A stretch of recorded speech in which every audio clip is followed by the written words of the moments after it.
Welcome to today's Explainer. You know, we're diving into something today that carries just an immense, almost overwhelming historical weight. We're stepping way back into a world of shifting sands, broken pacts, and a divine decree that literally altered the course of history forever. So prepare yourselves a bit, because this journey is heavy, it's cinematic, and it deals head-on with that profound intersection of divine wrath and ultimate sanctuary. Think about this for a second. Why does the ninth chapter of the Quran, out of 114 chapters, right? Why does it stand completely alone as the absolute only one that doesn't begin with the Bismillah? It just entirely skips that foundational invocation of God's infinite mercy. So, why? To answer that, we really have to look past the surface and dig deep into the historical and spiritual context of a society that was basically on the brink. Now, what's really interesting about this slide is the stark, jarring contrast we're looking at. On one hand, you have the Bismillah. These are words that translate to, in the name of Allah, the most gracious, the most merciful. It is literally the ultimate expression of compassion, grace, and peace. But then, on the other side, we have the reality of Surah At-Tawbah. As our scholarly sources, particularly the renowned Dr. Israr Ahmed, point out, this chapter is an ultimate ultimatum. It's a sheer manifestation of wrath, strict justice, and a final decisive response to repeated, treacherous, broken treaties. Honestly, the two concepts just do not mix. All right, let's get into part one, the ultimate ultimatum. Imagine you're in the Arabian Peninsula at this time. Numerous peace treaties had been repeatedly violated by polytheist tribes. Enemies were being aided behind closed doors, and trust was just completely shattered. You know, a society really can't survive when its foundational agreements mean absolutely nothing. And so, divine intervention became necessary, coming with a finality that shook Arabia to its very core. The late scholar Dr. Israr Ahmed used this incredibly powerful metaphor. He said this surah descended like a naked sword.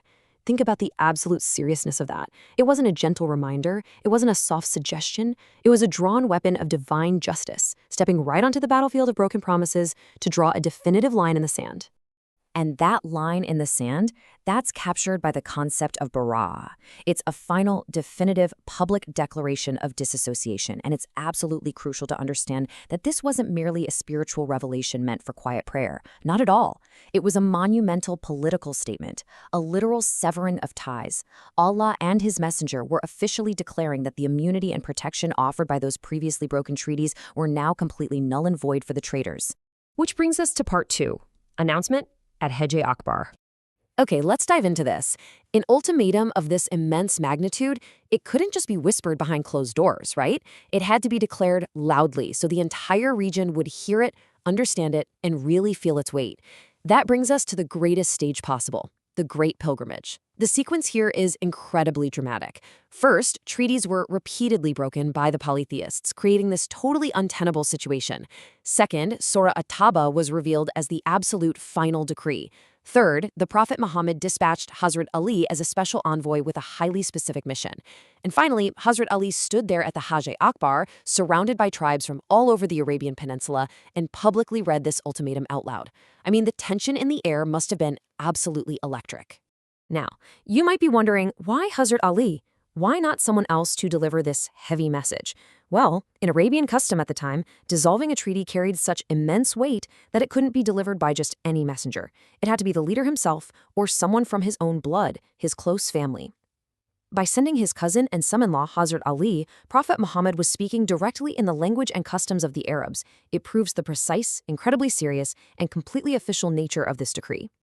Moving on to part three, the 4-month respite. Okay, so we've seen the sword drawn, we've heard the ultimate declaration, but right here is where the narrative shifts, introducing this concept of breathtaking divine justice. 4 full months. In Arabic, this was referred to as the muhlet, a grace period. Even in the face of repeated treachery, even as this ultimate ultimatum was declared, the sworn enemies were not immediately attacked. They were granted a massive 4-month window. Let's look at the terms of this muhlat. The polytheists were given 4 full months to basically roam the land freely and safely, without any fear of ambush. Why? Well, it was a period specifically designed for them to reflect, to really look at their actions, and to realize that they absolutely could not defeat the divine will. It wasn't some sudden middle-of-the-night ambush, it was a transparent ticking clock. After the 4 months ended, that sacred immunity would vanish for the treaty breakers. It provided this vital, necessary window for reflection rather than just immediate destruction. And this brilliantly illustrates the uncompromising fairness of the decree. While treaty breakers received that 4-month ultimate warning, what about the polytheist tribes who actually kept their word? The ones who never aided the enemies? Well, their treaties were fully honored until the very end of their agreed terms. They were completely protected. Why? Because God loves the righteous, those who keep their word. There was absolutely no blind vengeance here. It was surgical, profound justice. Let's look at Part 4, the Divine Wisdom. So now that we fully understand the context of those broken pacts, the drawn sword, the political severing of ties, and that 4-month countdown, we can finally bring this full circle and answer that profound mystery we started with. This is the core thesis from scholars like Dr. Isra Ahmed, the attributes of extreme, infinite mercy, Ar-Rahman, Ar-Rahim, the very foundation of the Bismillah. They simply cannot structurally or spiritually precede a chapter that is essentially a naked sword. You just cannot preface a final ultimatum of destruction and severed ties with the ultimate words of boundless mercy.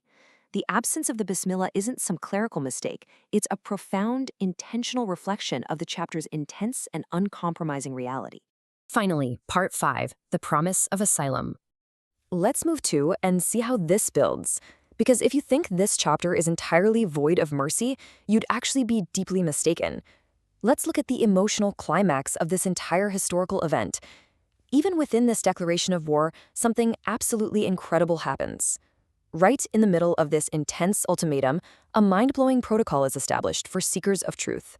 Step 1. If anyone from the enemy ranks requests asylum, aman, it must be granted immediately, no questions asked. Step 2. You must allow them to peacefully sit and hear the words of Allah without any pressure. And Step 3. This is the most remarkable part to me. You must physically escort them to their own place of safety regardless of their final choice. Even if they reject the message, the absolute priority here was spiritual sanctuary over bloodshed. It's been so beautifully summarized like this. Even in a chapter devoid of Bismillah, the ultimate goal is not the sword, but the safe passage of a soul seeking the truth. That is just so powerful. It proves that even when the Bismillah is visually absent, the very essence of divine mercy still shines right through the darkness. Even within a literal declaration of war against traitors, you find this unparalleled patience and sanctuary offered to a soul that simply doesn't know, but wishes to learn. I want to leave you with this final, lingering thought. We started out today by asking why the mercy was missing, but what we actually found was that the mercy wasn't missing at all. It was perfectly placed. If a decree of such intense war and wrath can still carve out a space of absolute safety for a seeking soul, I mean, how beautifully complex is that balance? It really challenges us to completely rethink our own definitions of justice, patience, and compassion. Thank you so much for joining me on this deep dive into the mystery of Surah At-Tawbah. Until next time, keep exploring and keep seeking the truth.